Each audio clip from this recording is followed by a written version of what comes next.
साध्वी प्रज्ञा पहुंची मुसलमानों के घर, जेल में चक्की पीसने वाला बना उप मुख्यमंत्री। 70,000 करोड़ का घोटाला करने वालों के साथ बीजेपी ने मिलाया हाथ। बीजेपी राष्ट्रीय अध्यक्ष जेपी नड्डा पर बड़ा आरोप, वीडियो हुआ वायरल। देखिए मेरे साथ द रियल फेस, मैं हूं शकील बागमारे।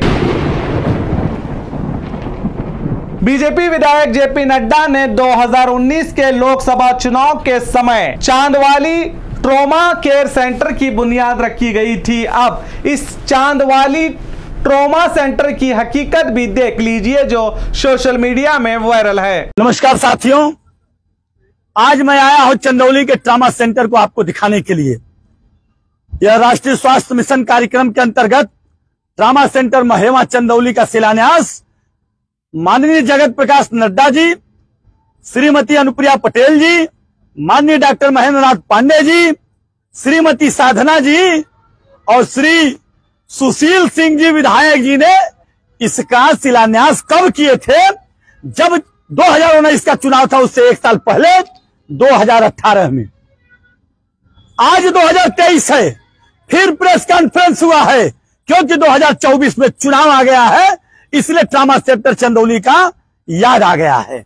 आपको दिखाते हैं इधर, ये देखिए, ये ट्रॉमा सेंटर है और इस पे 14.5 करोड़ रुपया का दावा किया गया था। और ये देखिए 14.5 करोड़ की बिल्डिंग देखने का, ये 14.5 करोड़ की बिल्डिंग है और इसकी बाउंड्री है।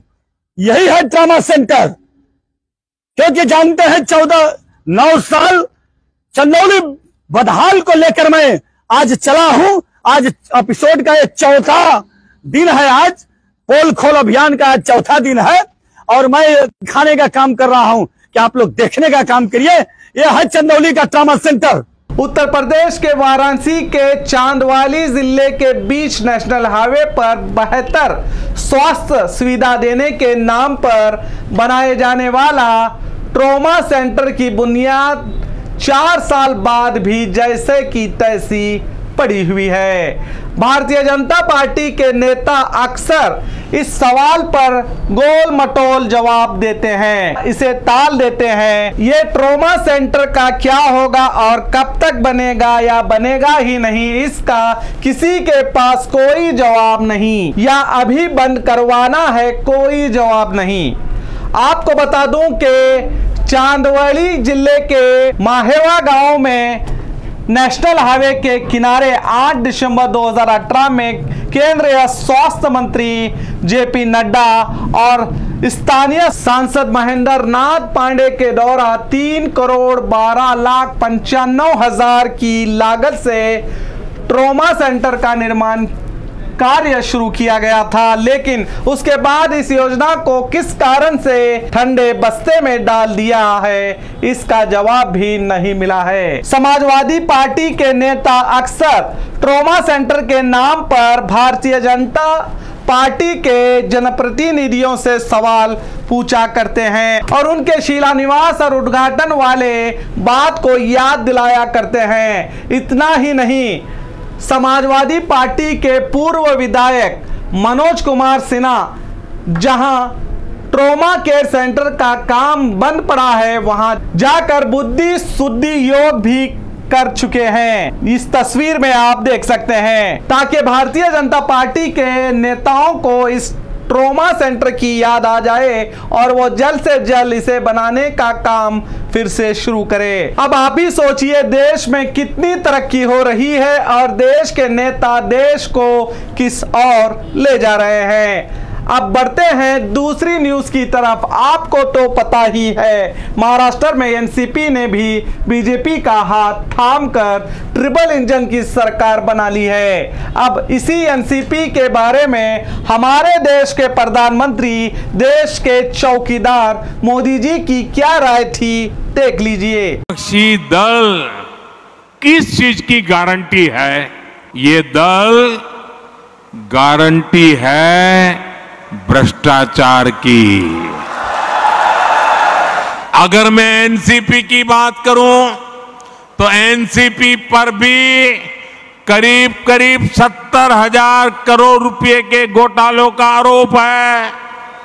महाराष्ट्र स्टेट कोऑपरेटिव बैंक घोटाला, महाराष्ट्र सिंचाई घोटाला, अवैध खनन घोटाला, इनकी लिस्ट भी बहुत लंबी है। इन पार्टियों के घोटालों का मीटर कभी डाउन ही नहीं होता। जिस पार्टी की घोटालों का मीटर कभी डाउन ही नहीं होता, उस पार्टी से हाथ किसने मिलाया?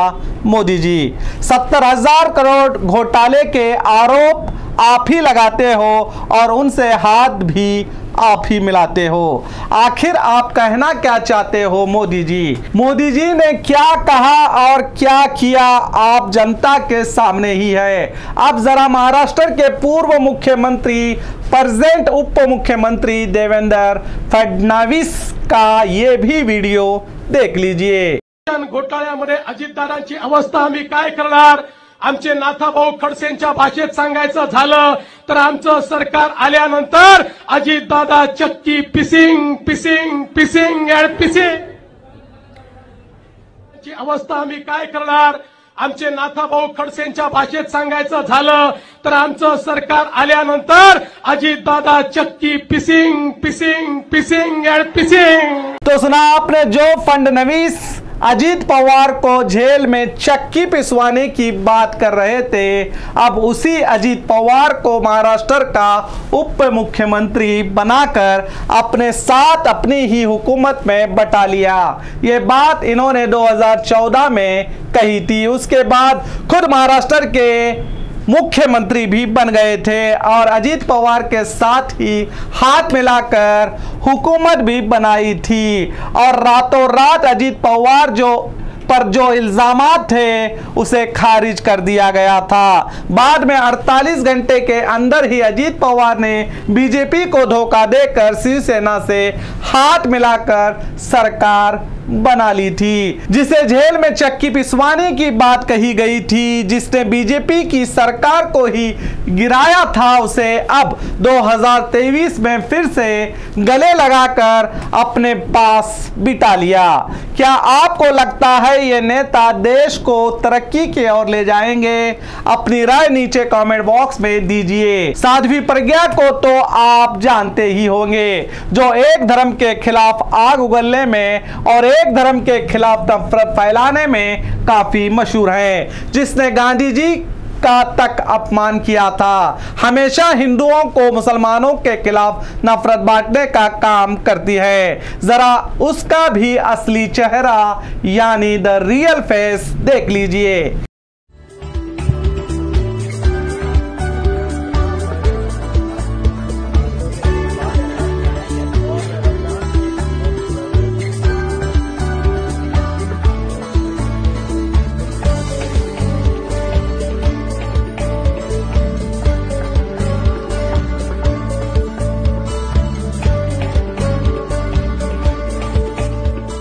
भोपाल की गंगा जमुनी तहजीब साफ तौर पे तस्वीरों में दिख रही है, जहां पे सांसद साध्वी प्रज्ञा सिंह ठाकुर पहुंची है शहर काजी साहब मुश्ताक अली साहब के यहाँ ईद की बधाइयां देने के लिए। आप तस्वीरों में देख सकते हैं कि देर शाम अचानक ये कार्यक्रम बना आपका कि दिन भर ईद की बधाइयों का दौर चल रहा था, हालांकि आपका स्वास्थ्य खराब था। नहीं, अचानक कार्यक्रम नहीं बना।